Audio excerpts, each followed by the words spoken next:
Assalamualaikum warahmatullahi wabarakatuh. Perkenalkan, nama saya Medanita Diwidananti dari Agrena Sekolah Vokasi IPB. Pada kesempatan kali ini, saya akan mencoba berbagi terkait tips semangat berbagi di bulan Ramadan yang nantinya bisa diimplementasikan di bulan-bulan yang lainnya. Semangat! Baiklah, pada kesempatan kali ini saya akan mencoba untuk berbagi bagaimana sih supaya kita mempunyai semangat mempunyai giroh yang minimal konstan atau mungkin terus-terusan meningkat. Berikut tipsnya. Ya, dalam kehidupan kita kadangkala iman itu ada naik, ada turun. Tapi bagaimana kita senantiasa menjaga supaya minimal tetap berada di jalur yang Allah ridhoi. Nah, teman-teman semua, dalam kesempatan kali ini kita sudah diberikan kenikmatan berupa datangnya bulan Ramadan dan kita hadir di sini. Nah, bagaimana supaya kita produktif Kita harus punya semangat atau giroh untuk berbagi. Apalagi di bulan Ramadan ini berbagi itu mempunyai pahala yang luar biasa. Allah melipat gandakan pahala yang tadinya satu bisa berpuluh-puluh kali lipat Nah, berbagi di sini tidak sebatas hanya terhadap keuangan saja atau dana, tapi berbagi di sini bisa juga berbagi tenaga, kemudian berbagi waktu dan juga berbagi keuangan. Nah, teman-teman, berikut adalah tips supaya menjaga semangat kita berbagi. Tips yang pertama, kita bisa bergabung, kita bisa ikutan komunitas sosial yang memang bisa membangkitkan jiwa semangat kita. Nah, adanya komunitas ini tentunya sangat berdampak terhadap diri kita. Kita bisa diberikan suatu trigger sehingga kita bisa berbuat baik dan lebih baik. Itu yang pertama. Yang kedua adalah kita senantiasa menjaga makanan kita, makanan yang kita makan halal, thayyib dan bermanfaat bagi tubuh. Jangan segala macam dimakan Makanan halal belum tentu makanan itu baik bagi tubuh kita. Kita yang bisa mengetahui apa jenis makanan yang boleh, apa yang tidak boleh karena kita sendiri yang mempunyai badan. Nah, dengan makanan yang bergizi itu tentunya kita lebih bisa aktif kita bisa produktif dan kreatif. Yang ketiga adalah menjaga rohani kita. Bagaimana hidup kita itu senantiasa kita buat schedule, kita buat timeline apa yang harus kita lakukan di dunia buat bekal di akhirat. Insya Allah, kalau kita niatnya karena Allah SWT, niat-niat kita yang tadinya mungkin hanya di dunia, insya Allah akan menilai di akhirat. Jadi kita mencoba untuk meluruskan semua amalan kita di dunia itu untuk kehidupan kita di akhirat. Misalnya kita mengajar atau kita berbisnis, atau kita menjadi mahasiswa, atau kita menjadi pelajar atau kita duduk di suatu pemerintahan, niatnya karena Allah. Semoga dengan adanya kita di situ, berada di situ, kita menjadi wasilah buat orang lain berbuat kebaikan.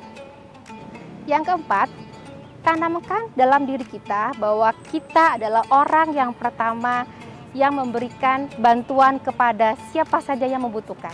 Jangan pilih-pilih orang Jangan kita, orang ini nggak perlu dibantu, orang ini nggak. Semua aja kita bantu. Baik itu orang yang mungkin beradab, mungkin prasejahtera, tapi kita bisa membantu dengan sekuat tenaga kita Bisa itu dengan tenaga, biaya, waktu, apapun yang kita punyai, kita coba bantu. Jadi orang yang pertama. Yang kelima, tanamkan dalam diri kita sendiri bahwa ketika berbagi itu sejatinya itu untuk diri kita sendiri. Kadang logika bumi berbeda dengan logika langit. Kita misalkan punya uang 10.000, kita sedekahkan, kita berbagi 5.000 jadi 5.000. Tapi logika langit berbeda. Kalkulator Allah itu jelas lebih teliti daripada kita sendiri. Ketika kita berbagi, insya Allah itu akan sebenarnya buat diri kita sendiri terutama di akhirat. Karena nanti ketika kita meninggal orang akan berbondong-bondong ingin dikembalikan lagi ke dunia buat apa? Buat sedekah. Sedekah di sini tidak hanya dalam bentuk uang, tapi dengan segala bentuk seperti waktu, tenaga, dan hal-hal lain potensi yang kita miliki. Berikut merupakan contoh di dalam kehidupan kita sehari-hari yang kita bisa mengambil peran. Kita bisa menentukan kita loh sebagai orang yang pertama membantu, tapi niatnya karena Allah. Karena niat yang bukan karena Allah tentunya akan menggugurkan pahala. Misalnya ketika ada seseorang yang kesulitan dalam mengangkut suatu beban, kita coba untuk menawarkan bantuan. Pahala tentunya akan insya Allah mendapatkan ridho Allah. Yang kedua, misalkan ketika teman kita sedang mengalami kesulitan dalam hal pikiran gitu ya, kita coba membantu atau menanyakan apakah ada kesulitan seperti itu, dan kita coba untuk menawarkan beberapa solusi. Masya Allah, jadi kita mencoba untuk berperan, saya loh gitu ya, insya Allah bisa membantu. Jadi kita tidak perlu untuk nanti aja deh bantuannya gitu ya. Ketika ada 1000 orang, semoga saya menjadi orang yang 1000 itu memberikan bantuan. Ketika ada 100, semoga saya terlibat di dalamnya. Ketika hanya 1, itulah saya gitu ya. Jadi kita coba untuk berpikir ya dalam diri kita insya Allah bisa membantu dengan potensi yang kita miliki.